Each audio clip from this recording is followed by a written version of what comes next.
Dans le cas d'espèce, le tribunal correctionnel a décidé d'acquitter ce papa qui avait oublié son enfant.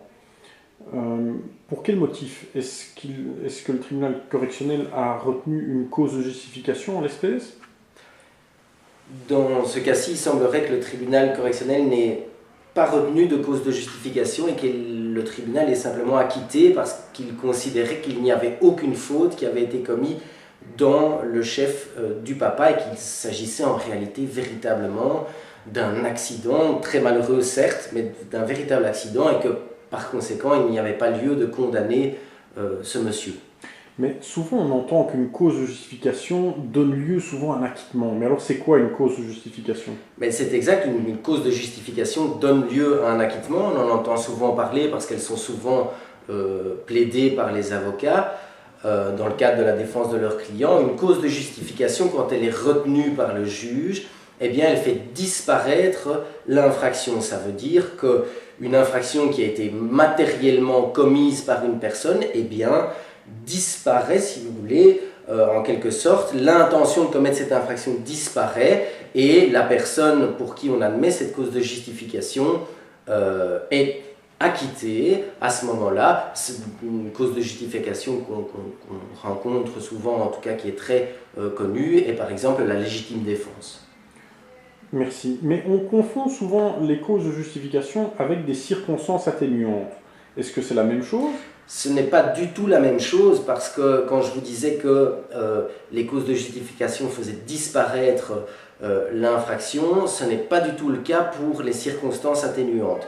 La différence aussi, c'est que les causes de justification, elles sont à la fois légales, donc elles sont déterminées par la loi, il y en a qui sont déterminées aussi par la jurisprudence. Les circonstances atténuantes, c'est différent parce qu'elles peuvent je dirais, être d'un ordre complètement différent. Le juge peut retenir toute une série d'éléments différents comme circonstances atténuantes, et ces circonstances atténuantes n'auront comme effet que de diminuer la peine qui sera prononcée à l'égard du prévenu.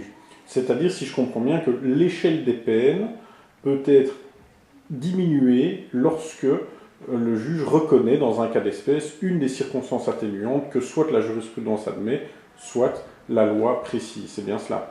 Mais disons que la loi ne précise pas les circonstances atténuantes. Les circonstances atténuantes, c'est au juge de déterminer quelles elles sont. Et par exemple, une circonstance atténuante qui est admise tous les jours, c'est tout simplement l'absence d'antécédents judiciaires dans le chef du prévenu, le fait qu'il n'ait pas été par le passé condamné par un tribunal correctionnel par exemple, eh bien, est très souvent retenu comme circonstance atténuante et que par conséquent, on utilise cette circonstance-là pour diminuer la peine que l'on prononce à son égard.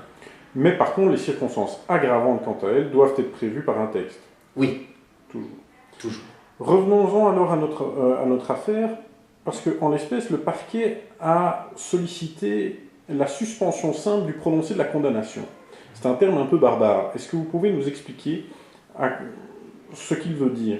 Mais le procureur estime, dans certains cas, c'est le cas ici, mais ça arrive tous les jours devant le tribunal correctionnel, que la personne qui est poursuivie, le prévenu par conséquent, est coupable des faits qu'on lui reproche, mais en fonction des circonstances de la cause, en fonction des circonstances liées à la personnalité du prévenu, eh bien on estime qu'il n'y a pas lieu de prononcer une peine à son encontre. Et par conséquent, on suspend, si vous voulez, la condamnation et on ne prononce pas de peine à son égard. Et donc, il n'a aucune inscription sur son certificat de bonne vie et mœurs? Non, il n'en a pas. Et est-ce que c'est différent de la notion de sursis?